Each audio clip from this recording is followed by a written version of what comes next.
જય શ્રી કૃષ્ણ.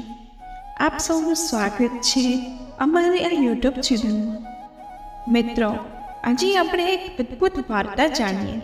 જ્યારે માતા પાર્વતી અને ગંગાજી વચ્ચે થયો હતો વિવાદ.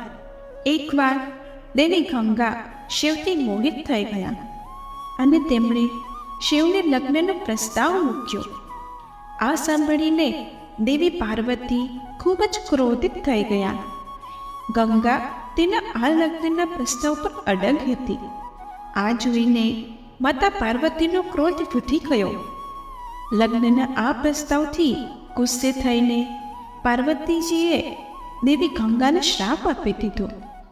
દેવાધિદેવ મહાદેવને જગતપતિ પણ કહેવામાં આવે છે, કારણ કે તેમના લગ્ન આ જગતની શક્તિ એટલે કે માતા પાર્વતી સાથે થયા હતા. એવું માનવામાં આવે છે કે આ પ્રકૃતિ શિવ અને શક્તિના સંયોજનથી ચાલે છે. બંને એકબીજાના અડધા છે અને એકબીજા વિના અધૂરા પણ છે. જ્યાં એક તરફ શિવ શાશ્વતતાના સર્જક છે, તો બીજી તરફ શક્તિ એ પ્રકૃતિનું મૂળ સ્વરૂપ છે.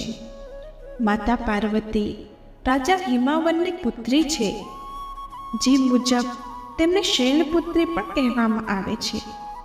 જ્યારે સનાતન ધર્મના અનુયાયીઓ પણ માને છે કે દેવી ગંગા પણ હિમાલયમાંથી ઉતરી હતી, એ મુજબ તે પાર્વતીની બહેન થાય છે. એક દંતકથા અનુસાર આ બંને બહેનો વચ્ચે ભગવાન શિવને લઈને એટલો બધો વિવાદ થયો કે તેઓ મામલો સંભાળી શક્યા નહોતા. તો ચાલો જાણીએ માતા પાર્વતી અને ગંગાજી વચ્ચેના વિવાદની રસપ્રદ કહાની.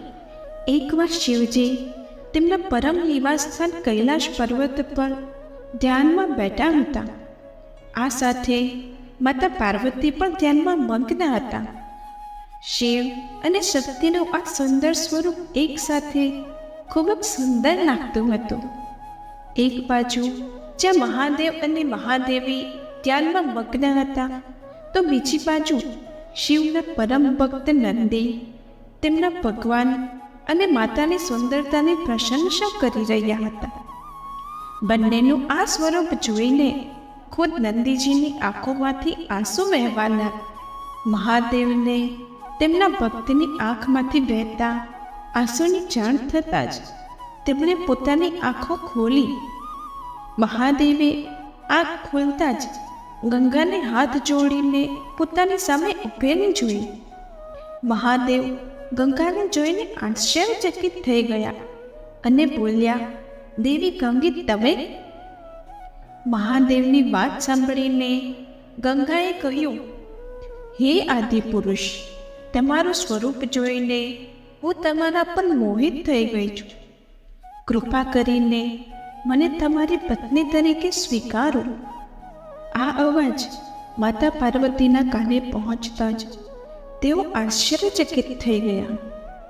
ગંગાના આ શબ્દો સાંભળીને તેની આંખો લાલ થઈ ગઈ અને ગુસ્સામાં તેણે કહ્યું, દેવી ગંગા, સીમા પાર ન કરો.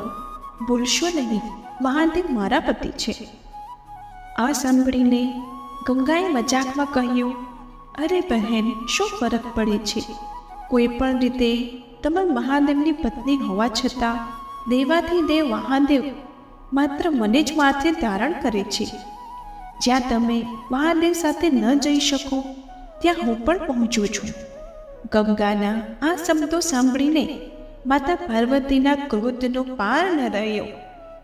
તેમનો ચહેરો ક્રોધથી ઉગ્ર બની ગયો. માતા પાર્વતીએ ગંગાને શ્રાપ આપતા તેણે કહ્યું, ગંગા, તે મારી બહેન બનવાની હદ વટાવી દીધી છે. હું તમને શ્રાપ આપું છું. તમારામાં મૃતદેહો વહેશે.